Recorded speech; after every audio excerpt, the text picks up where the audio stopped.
Badr Soma, Happiness and Health Coach, and today I'll talk about yoga. So there are two main texts that are referenced when people talk about yoga, which are Patanjali's Yoga Sutras and the Bhagavad Gita. And yoga basically means linking our consciousness with the absolute truth. And for yoga to take place, we need to control our mind. So the mind can be the best of friends or our worst enemy. And undoubtedly it's hard to control the mind, but it's possible with practice and detachment. And so Patanjali says, Yogas Chitta Nivritti Vritti Nirodha, which means stopping the modifications of the mind and achieving that level of peace. So he gives the process of Ashtanga Yoga, which means 8 limbs, and it starts with the yamas and the niyamas. So the yamas are like the don'ts, certain moral observances that we have to do in order to have a foundation of yoga before going on to asanas and pranayama, which are the postures and breathing, which are the most common, or that's what people think when they think of yoga. But before that, the foundation is, so the yamas are the ahimsa, which means non-violence, satya, truth, asteya is non-stealing, brahmacharya is celibacy or sexual purity, and aparigraha means non-possessiveness. And for each one, Patanjali gives a fruit. So there's a result of practicing that. So for ahimsa, nobody will have any more enmity towards us. And if we practice truthfulness, our powers will be endowed with, our words will be endowed with power. And then if we practice non-stealing, then we will acquire wealth. If we practice brahmacharya or celibacy, we will become powerful. And if we practice aparigraha or non-possessiveness, we will be able to understand the laws of karma and how things work and what our actions will have as consequences in the future. Next, there are the niyamas, which are more to do with personal self-conduct, and they're the do's, so to speak. The first one is shaucha or socha, depending on how it's pronounced, I don't know. It's purity, cleanliness, and the fruit of that is, because we're always trying to clean the body, then we end up getting detached from the body. The next one is santosh, or contentment and satisfaction. Now, satisfaction is a choice, it's a decision that we can make, because there's always going to be people who have more than us or who look better than us, but we can be satisfied with what we have in order to have that peace that we're looking for. And the result of contentment is unbounded happiness. The next one is tapas, or austerity or self-discipline.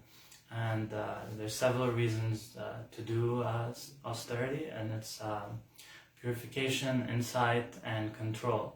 So it helps us to purify our mind and senses, and we get a lot of realizations. It's only by doing tapas that we will get realizations, and control of the mind and senses as well. And so the result of tapas or austerity is stronger mind and senses, which we can use in our quest for spiritual or self-realization. The next one is svadhyaya, which means study of self and the scriptures. And so when we study what is matter, what is spirit, what is the meaning of life, all of this spiritual knowledge will help us as we come to meditate later on in the yoga ladder. And the result of svadhyaya is connection with God. The last one is Ishvara Pranidhana, which means surrender to God and Guru. Now some people might say, why do I need somebody between me and God? But actually the Guru is removing what's between you and God, and that is the false ego. That is the ignorance of identifying with our body and mind. the result of Ishvara Pranidhana is perfect Samadhi. So once we're practicing the yamas and niyamas, we're eligible to move on to the next step, which is Asanas Postures. And that's basically disciplining the body and keeping it healthy to be able to sit for longer time in meditation.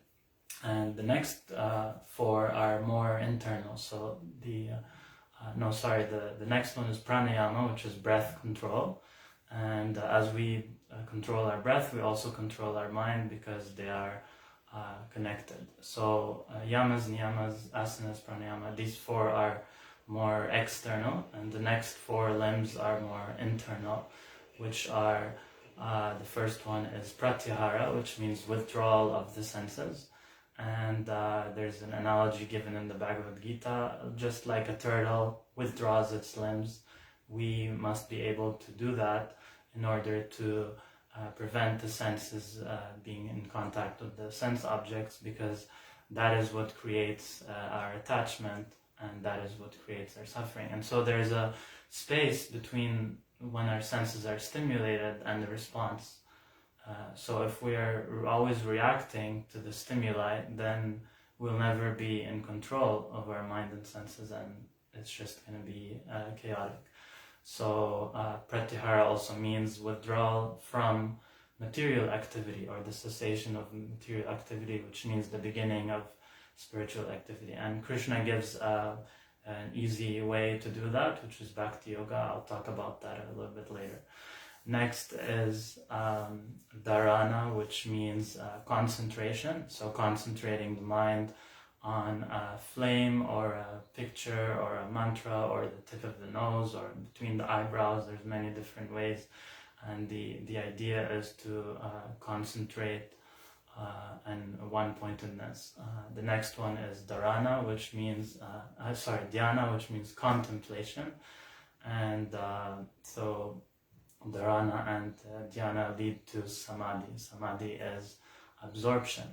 And there's different types of Samadhi. There's Sampragyata and Asampragyata. Sampragyata means that that's with an object or with a thought that we're focusing on.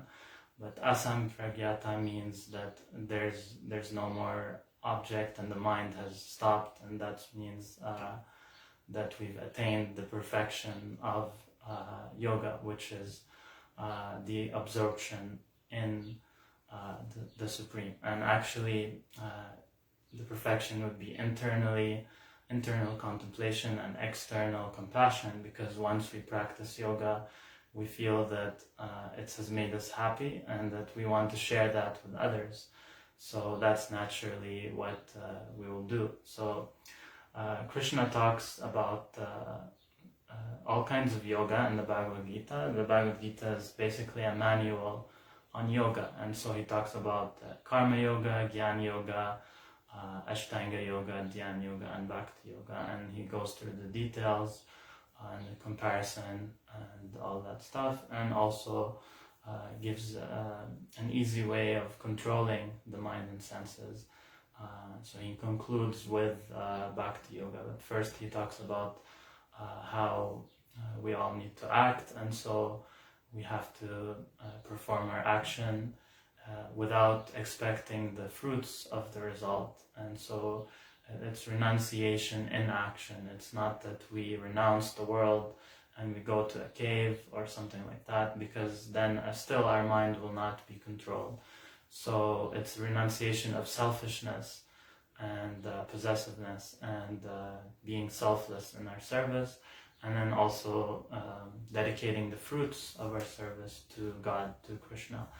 And so in Bhakti Yoga, it's basically a very practical and easy way, because all the senses can be engaged in the service of in devotional service, and in that way we do not need to artificially try to stop the mind or the senses.